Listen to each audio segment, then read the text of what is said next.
Okay, Hold go on. ahead. Let's talk about this one special player you got, though. Come on now. Hold up, Absolutely. man. It took him time to build up, Monty. We Nah, got to give. I hear you. I hear you. But he's beating around the bush. No, we to be honest, I mean, he's specifically speaking about Tunde Yesufu, who is, like I said, that dude is just phenomenal. I would say when he came over here, and I'll give a story. He wouldn't be mad at me about saying this, but he got here. He had, malaria is a big thing over there, and so he got sick, right? And so he's out the hospital, maybe about 3 days. He flies to Nebraska, I think, for a tournament with a program he's playing with, and he scores like 40 in his first game. Ooh. And so, me and my boy G Wood, we like, hey man, we might got one. Not really sure, but so he comes back and plays for us. And at the time, San Joaquin Memorial was one of the big teams in our section, and we played them in a fall game, and he had like 38. And so G Wood was the first one to go. He go, hey man, I think this kid might can go to the league. And like Tom, who's always like very passive about like, man, I don't know about all that. And I'm like, I think he might. And then he just never showed us he couldn't since he got here. I mean, he was a state freshman of the year, state sophomore year. I think he wasn't junior. Now he's a McDonald's All-American. He's won the dunk contest, didn't he? Yeah, won a dunk contest on All-American game. But like to interact with him, like old school guys love him because he's a no nonsense. He's a worker. It don't matter what's going on. When he get on that court, it's not a game for him. Or if you're on the court and he wants to get on the court and you BSing, he gonna jump like, hey, get out the way. I'm here to work. And so he's very much that way, but like he just knows one way, man. It was a super honor.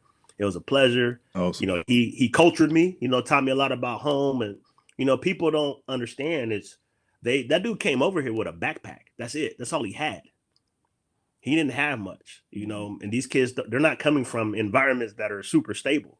Yeah. They're going through the same stuff just in another country. So, for Which him is to which do is what he probably did, giving them that drive, right? That drive and that yeah, focus. Like, look at right, this opportunity that I'm on the other side of the world right, that can change my life, my whole entire Right. family's life. right. If Studying I just harder go and than lock everybody in. else. Yeah, and I mean, these kids are, 3.5 and above students. Like these Right. dudes do phenomenal in the classroom. They do great, and like I said, it's all the while learning. Like this is their third language, most of them.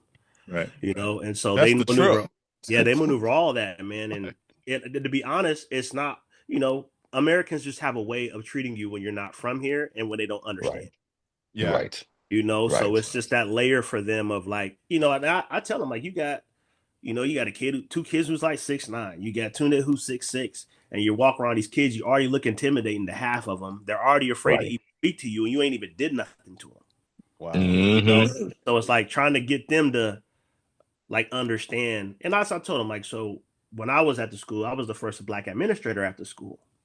And my dad always told me, when you're the first Black person to do anything, it's a walk you got to walk that's different than anybody else. Jackie Robinson. And to a certain degree, yes, Right. but it was just like, I always tell them, I didn't deal with anything that was crazy. I just dealt with people who weren't comfortable dealing with a Black man in the position.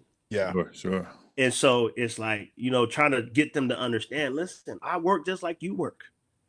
I communicate just like you communicate. You don't need an angle. You don't need nothing special. You just need to speak to me like you speak to everybody else, and we'll be fine. Everybody else. And so, it's the same thing for those kids. I'm like, dog, you have to really learn to be comfortable in your own skin and being yourself.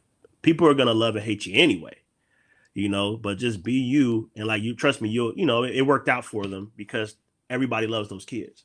So working with someone at that level, what are you guys teaching them with the NILs, things of that nature, coming out as they have another layer because they're international kids. Mm-hmm. So like for them it's different. So I don't really know all that stuff. He has people who represent him who will take care of all that for him.